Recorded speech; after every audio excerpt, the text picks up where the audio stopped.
Hello అండి, నేను doctor Soumya, consultant 49 fertility centre Rajahmundry branch అండి.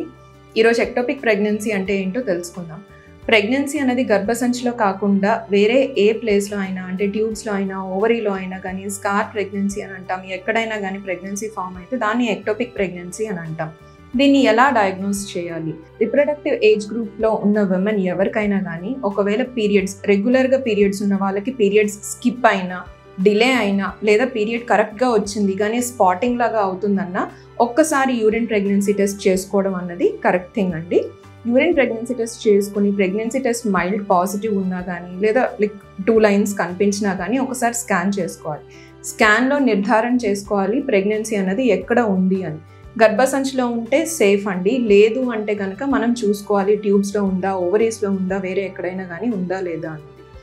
సో అలాంటప్పుడు ఒకవేళ డైలమాలో ఉన్నట్లయితే కనుక డాక్టరే సీరం బీటా హెచ్సిజీ అని చెప్పి ఒక బ్లడ్ ఇన్వెస్టిగేషన్ ఉంటుంది, దాన్ని అడ్వైస్ చేస్తారు. ఆ బ్లడ్ ఇన్వెస్టిగేషన్ చేసి కోరిలేట్ చేసుకోవాలండి స్కాన్తో పాటు.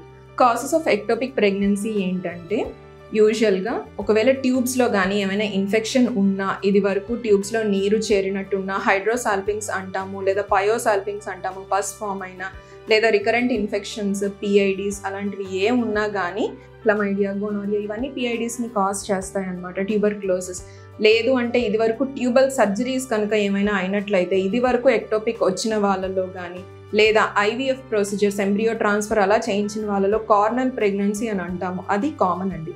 సో ఎక్టోపిక్స్కి ఇవి మోస్ట్ కామన్ కాజెస్. ఏం చేయాలి? ఎక్టోపిక్ ప్రెగ్నెన్సీ అని కన్ఫర్మ్ అయ్యింది, నెక్స్ట్ ఏం చేయాలి అంటే మనకి 2 విధాలుగా ట్రీట్మెంట్ ఉందండి. ఒకటి మెడికల్ మేనేజ్మెంట్, ఇంకొకటి సర్జికల్ మేనేజ్మెంట్. మెడికల్ మేనేజ్మెంట్కి వచ్చేసరికి దానికి మళ్ళీ క్రైటీరియా ఉంటుంది. అందరికీ మెడికల్ మేనేజ్మెంట్ అన్నది ఫిట్ అవ్వదండి, కొంతమందికి మాత్రమే మెడికల్ మేనేజ్మెంట్ ఫాలో అవుతాం. అదేంటంటే వెరీ అర్లీగా ఎక్టోపిక్ ప్రెగ్నెన్సీ అన్నది డిటెక్ట్ అయింది, బీటా హెచ్సిజీ లెవెల్స్ అన్నవి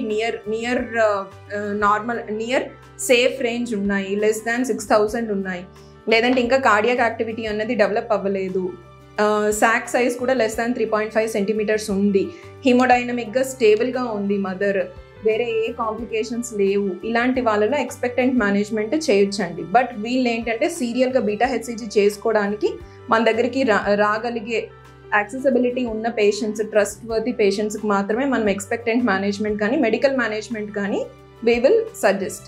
లేదు అంటే సర్జికల్ మేనేజ్మెంట్కి వెళ్తామండి. ఒకవేళ కార్డియాక్ యాక్టివిటీ వచ్చినట్లయినా, లేదా ట్యూబ్ రప్చర్ అయింది, లేదంటే సైజ్ ఆఫ్ ద సాక్ కనుక ఎక్కువ ఉన్న వీళ్ళల్లో మనం సర్జికల్ మేనేజ్మెంట్కే ప్రిఫర్ చేస్తాం. Either laparoscopic way or open. Usually laparoscopic is advisable way అండి. Thank you.